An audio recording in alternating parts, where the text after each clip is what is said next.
Action Hound Media, the site and channel all about action. Let's go and get some more action into your life. Today, we are going to talk about the knife versus the knife. I did a video where it was knife versus empty hands, but knife against the knife is a totally different beast. I would say anytime you're in a actual knife fight, knife versus knife, it's a very dangerous situation, one to be avoided as much as all the other situations with weapons or even empty hands encounters. You always want to avoid a fight at all costs. You don't want to engage in any kind of fighting, because if you win, you get sued or thrown in jail, and if you lose, you get beat up. So what's the point, right? It's just a no-win situation. Any situation like that should be avoided at all costs. If you are in a situation where you have a knife and your opponent has a knife, we're going to talk about that. Let's just talk about, like, common sense self-defense.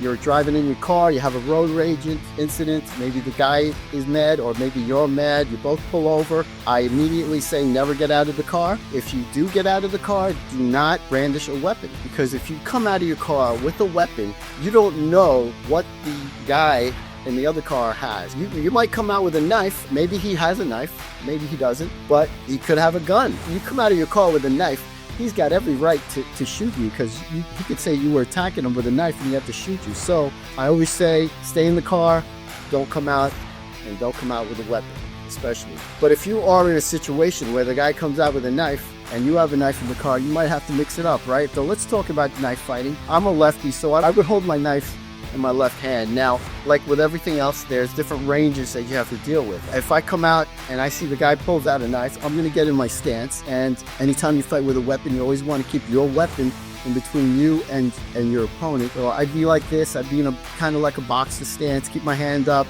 Maybe you don't have to keep it up as high when you're farther away. You're basically going to start in long range. Right away, I immediately know that this guy is inexperienced with the knife. He's dead. He's dead, because standing like that, it's just a thrust, and he's dead, really. I mean, he could try to counter or step away, but immediately you got to find out how skilled they are with the knife. Now, if he comes out and he gets into an eskrima stance where he would lead with the right hand. Now, I know this is a more dangerous situation, because this guy knows what he's doing. He's keeping his weapon in between me and him. I'm just going to assume that he has the same skill as me or better than me, because he knows how to stand and he knows what he's doing with the knife. Now, in this situation, we have the concept in Filipino martial arts of defanging the snake. So in this situation, I could just stay in long range and just try to cut his hand, and if I cut his hand, then I could come in and go for the kill. That is like basic Filipino martial arts concept. Is my first target when I'm knife fighting is the hand. All right, I'm not going to try to stab him in the head.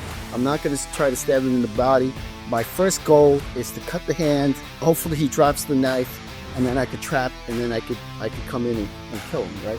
I would just move around like this. So this is just, I'm just keeping my knife hand moving, because it's a target, and he could be cutting my hand, and I want to look like I know what I'm doing, right? Because that might be enough to scare him away. I would move with confidence, move around here in the long range, and if he makes a move, then I'm gonna try to cut him and then come in, right? So in long range, the basic thing I do is keep my hand moving, keep my live hand moving, and then I want to try to cut, all right?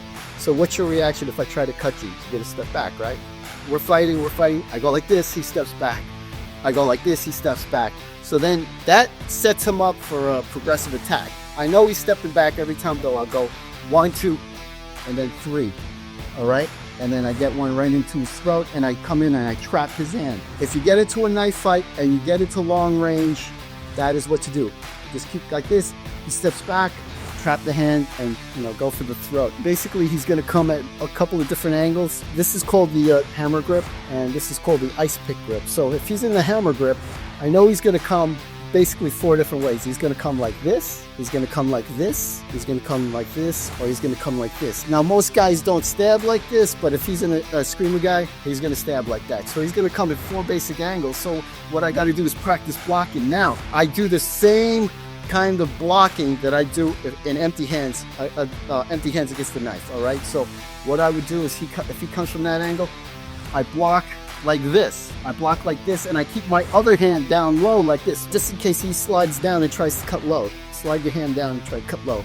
All right, so I basically create a scissor to block. Now, I've seen other systems block where they go like this. Now, this is very dangerous because if I block like this, he could actually, if I make a mistake, he's cutting the inside portion of my forearm, which is very dangerous because that's where all your vessels are, where you could just, bleed out, you could hit an artery. And also, these are where all the tendons are for you to grasp. You really should be blocking with the back area of your forearms, because if anything gets cut here, there's less blood vessels to cut. Also, if they cut a muscle, you can't do this. You can't extend your wrist. You can still grip your weapon. I always say that you need to block with the outside portion of your forearm, right? So from here, I do the block. I basically pass, trap, and then kill. I block, I pass, I trap, and I kill. All right, a little bit faster now. He attacks. We're in medium range. I block, pass. He comes in. I block, pause, trap, and then kill. And then you can stab a few times because you already trapped his hand. And again, like I said in a previous video, when there's a weapon, he's only concentrating on his weapon. He's struggling to try to strike me with this hand, so trapping works really well, right? In actuality, he has his free hand and actually could punch me while I'm stabbing him, which he should do. We'll do that one angle, boom, pass, trap, hit. He goes low.